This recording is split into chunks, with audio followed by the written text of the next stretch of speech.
My people pleasers or people pleasers in recovery, this message is for you. Spirit's been wanting me to share this for a minute now. The discomfort of saying yes when you want to say no is not the only discomfort there is to being a people pleaser. This is what Spirit wants you to recognize or start seeing and addressing within yourself, is that as a people pleaser, we often either consciously or subconsciously assess the needs of others around us, and then we go in to somehow fulfill that need. This can come from just you being an empath. It can come from being highly sensitive to energy and just kind of wanting to help others. But it can also come from a mix of that and trauma, right? Your own trauma and what it means for you to maybe have to fix others' situations or the general situation in the room so that others aren't upset or angry or in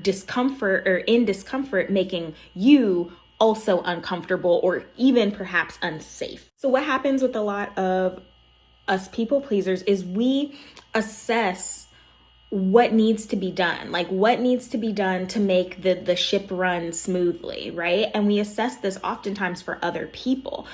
We see that our mom or our brother or our sister or our friend or our child is having a struggle, and it's so uncomfortable for us to sit in watching them struggle if there's something that we can do. So we move to fix the problem. We move to see the ways we can fix the problem. The problem within that is that, one, we often are then not trusting our loved ones to be able to fix their own problems or to see their own problems in the first place. If they don't have the opportunity to see the problem in the first place because you have already taken it upon yourself to see it and fix it for them without even asking them if it's a problem for them in the first place, they lose this ability to do that for themselves. So in some ways, because doing this people pleaser act of assessing other people's needs and then fixing it for them, we actually hinder that person from being able to get the experience, the learning experience, the growing experience, the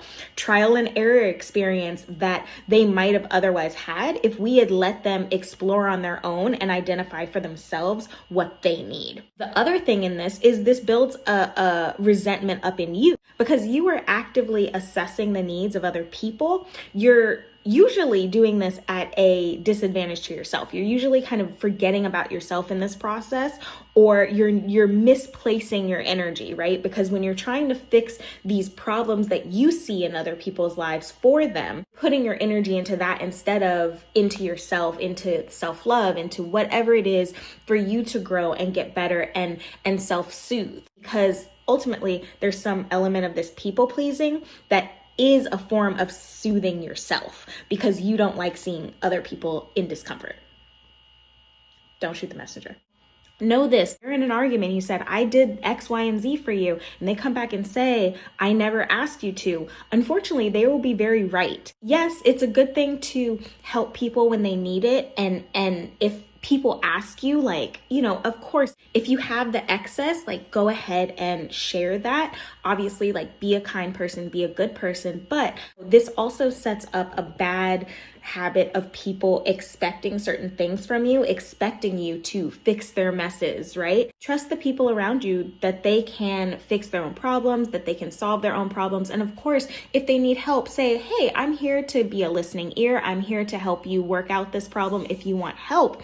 But when we start taking on problems of other people's that they haven't even identified that they want or are ready for help, or that it's even a problem, you can see how this can get us caught up. So make sure that you are taking care of yourself and just notice this when it comes up, because this can be a source of a lot of our resentment for others, is that we're doing so much, but we're not necessarily putting the boundaries down ourselves to say, I don't actually have the bandwidth for this, or I don't have the space to take on this extra task. We can be there for other people without hurting ourselves in the process.